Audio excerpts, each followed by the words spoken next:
जादुई कैंची। एक गांव में समीर नाम का एक दर्जी था। वो बहुत मेहनती था और सारे गांव वाले उसके पास कपड़े सिलाने के लिए आते थे। एक दिन समीर अपने मंजी में कपड़े सी रहा होता है, तभी उसके पास एक साधु चले आते हैं। अरे बेटा, मेरा इस थैले को सी के देना। लाइए बाबा, सी के दे देता हूँ। थैले को सीने के साथ साथ वो खाना भी खिला देता है। बेटा, आपका बहुत बहुत शुक्रिया। ये लो जादुई कैंची, मेरे तरफ से एक हदिया है। तुम इसको जैसा हुक्म दोगे ये वैसा ही चलेगी। और वो बाबा वहाँ से कैंची देकर चले जाते हैं। जादुई कैंची समीर के हुक्म के मुताबिक काम करने लगती है और उसका काम बहुत ही हल्का कर देती है। देखते ही देखते उसका काम दुगना हो जाता है। उसके साथ साथ ये जादुई कैंची सारे गांव में बहुत मशहूर हो जाती है। एक दिन एक आदमी समीर को लेने के लिए उसके मंजिल पहुंचता है। तुम्हें सरपंच जी बुला रहे, चलो जाएंगे। और समीर वो आदमी के साथ सरपंच जी के घर पहुंचता है। सलाम सरपंच जी, बंदा हाजिर है, बोलिए।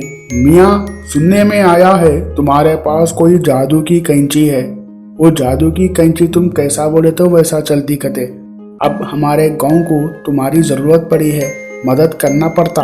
फरमाइए सरपंच जी, मैं कैसा मदद करना है। एक पक्की खबर मिली है, कुछ डाकू हमारे गांव को डाका डालने आ रहे कते। ऐसा? मैं जरूर मदद कर दूं। बोलो कैसा मदद करते की, कोई तरकीब है तुम्हारे पास, है तो बोलो।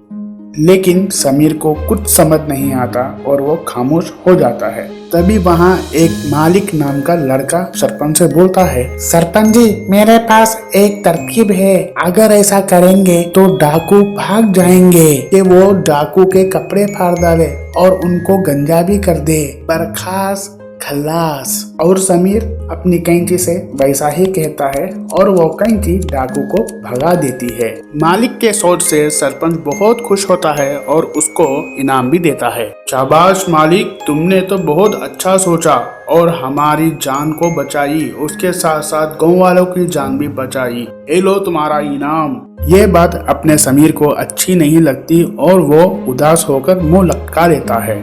सरपंच जी, कैंची तो मेरी थी ना, और मेरा इनाम किधर है? हाँ हाँ, बेशक कैंची तुम्हारी ही थी, लेकिन तुम उसका सही इस्तेमाल नहीं कर पाए। मालिक ने इसको अच्छी तरह से इस्तेमाल किया, इसलिए उसको इनाम दिया हूँ, तुम्हें नहीं। इस वास्ते लोग बोलते कोई भी चीज का इस्तेमाल सही करना बोल के। बात समझ में आई? नदी के किनारे बहुत सारे मछुआरे रहते थे। वो सारे मच्छी पकड़ते और बाजार में बेच के अपना व्यापार करते थे। सैफ के अब्बू उसको मच्छियाँ पकड़ने के लिए लेके जाना चाहते थे, लेकिन सैफ को मच्छी तलना और खाना बहुत पसंद था। एक दिन सैफ के अब्बू सैफ से बोलते हैं कि देख बेटा, मैं बूढ़ा हो चुका हूँ, हम मछुआरे हैं, ऐसा बैठ के मच्छी तल के खाने में मजा नहीं है। तुम मच्छी पकड़ने जाओ, मैं घर में आराम करना चाहता हूँ, मेरी तबीयत ठीक नहीं है। आप परेशान नको हो अब्बू जान, सही वक्त आने पे मैं सब कुछ संभाल लेता हूँ, फिलहाल मेरे को मच्छी खाने दो।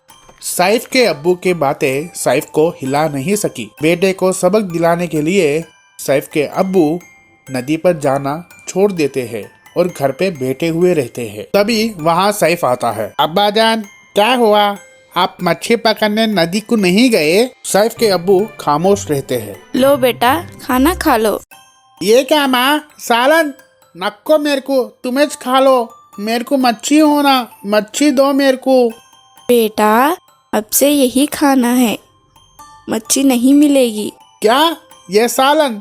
नक्को मेरे को नक्को। नहीं बेटा, ऐसा नहीं बोलना।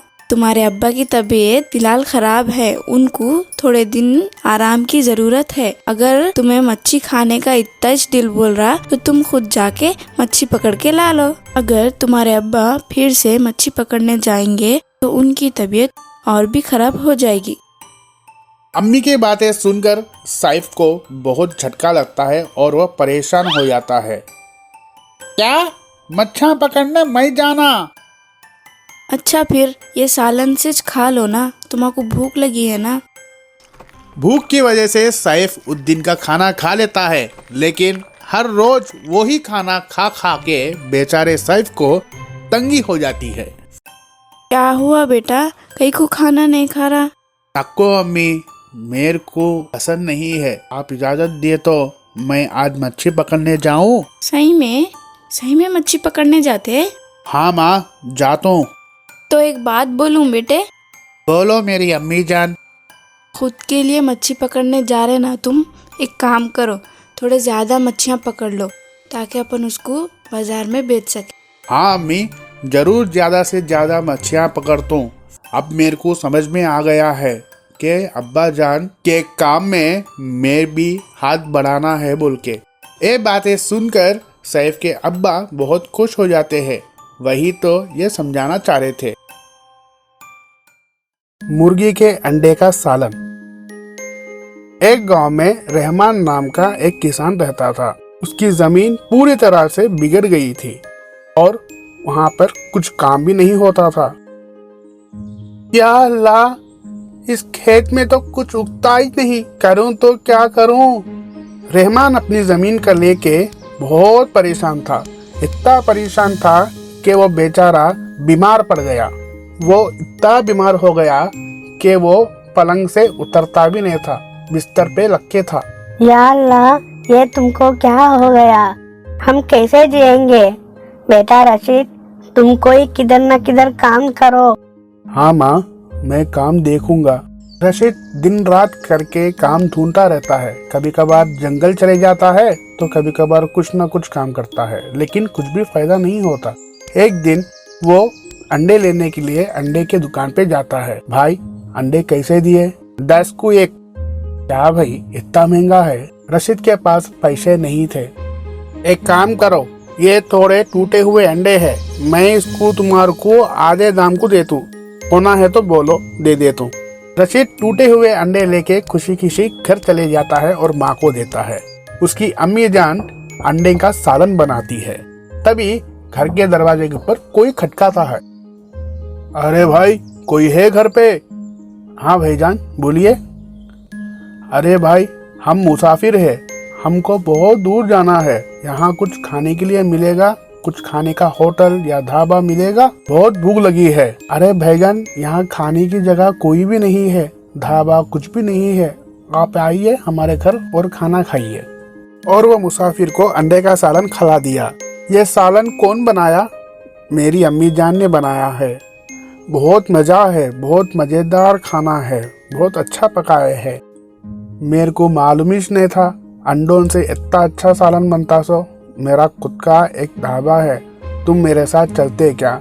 मेरे साथ वहाँ पे ढाबे के काम करो, तुमको अच्छी तनख्वाह भी देता हूँ। मेरे साथ काम करो, आते मेरे साथ? बोलो हाँ हाँ भाईजान, मैं जरूर आऊँगा।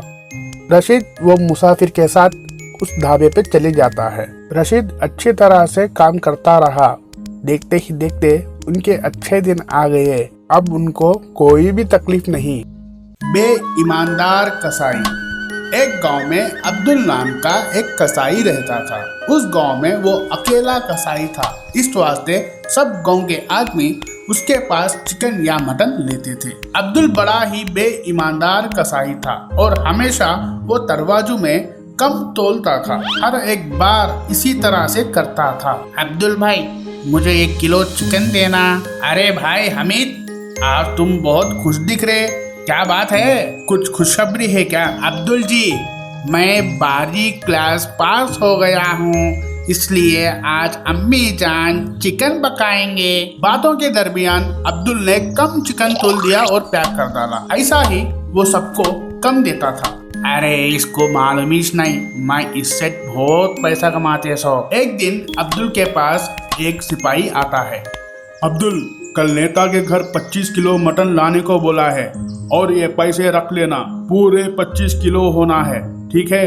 हाँ हाँ हाँ, मैं पहुंचा डालूंगा साहब, मैं पहुंचा डालूंगा। अब्दुल अपनी आदत से मजबूर था, इसलिए 25 किलो के बदले में 20 किलो का मटन ही नेता के घर देकर आता है। तुम अब्दुल के पास कितने किलो मटन लाने को बोला था? 25 किलो सरकार। तो ये कैसे कम पड़ा? पहले जो दूसरे गांव से मंगाया था वो तो बहुत था। इस बार लगता है बावर्ची ने मटन चुराया है। बावर्ची से पूछताछ करो, बावर्ची को बुलाओ। जी मालिक, फरमाइए। क्या भाई, पहले बार तो मटन बच गया था ना, लेकिन ये बार क्या हुआ? क्यों खत्म हो गया? क्यों खाना कम पड़ा? बोलो। नहीं मालिक, जितना भी मुझे मटन आया था मैं उतना सारा खाना बना दिया, इसमें मेरा कोई कसूर नहीं है। ये काम जरूर अब्दुल का किया हुआ होगा। एक काम करो, तुम जाओ और अब्दुल को भेजो। और अब्दुल वहाँ पहुँचता है। अब्दुल, तुमने तो बेईमानी की है हमारे साथ, अब तुम्हें सजा मिलेगी। मुझे माफ करो सरकार, मैं कभी ऐसा नहीं करूँगा। नेता ने पुलिस को बोलकर अब्दुल को जेल में डाल दिया। सीख, बेईमानी का गला कभी न कभी टूटता ही है।